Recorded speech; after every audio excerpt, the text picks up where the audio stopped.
ako pagka may mga lamok sa paligid kasi 'di ba kakagat-kagatin. Ako kasi takaw kagat ako ng lamok, eh, kaya hindi ako nagpapawala ng mga mosquito repellent. Buti na lang na-discover ko 'tong mosquito repellent ng Todo Kids. Ayan guys, up to 8 hours protection 'to guys ha. Sobrang sulit nito kasi i-spray mo lang sa katawan mo. Ayan. Tapos non-sticky siya, hindi siya malagkit guys ha, pagka nilagay mo sa ano. Tapos maamoy mo yung lemongrass, tsaka may konting scent ng citronella pero hindi ganun ka overpowering yung ano. Yung mag-spray lang ako kasi sobrang malamok dito kasi nga may bakanting lote dito sa amin. And kinakagat ako ng lamok ngayon lalo sa binti. Hate na hate ko ang lamok guys. Syempre, nag-aalala din ako para sa anak ko. Kaya hindi ako nagpapawala ng mga ganitong mosquito repellent sa bahay namin kasi napakalaking bagay nito lalo na pagka tag-ulan or kahit mainit, dyan pa rin ang lamok. Kaya dapat meron tayo nito guys.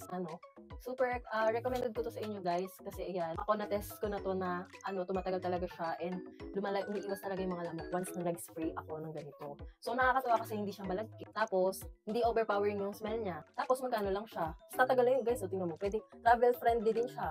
60 ml na to guys ha. Ayun, namumula-mula yung aking paa. Kasi ayan, naglalapitan yung lamok. Kinakagat ng lamok ang aking paa. Yan, napakadaming lamok dito. Lalo na at lagi nag-uulan. So ayun guys, nandiyan sa yellow basket. I-check mo lang dyan, nakikita mo kung magkano dyan. Nandiyan rin yan sa comment section kung gusto mo matry. At kung gusto mo rin mapoprotektahan yung anak mo laban sa mga lamok.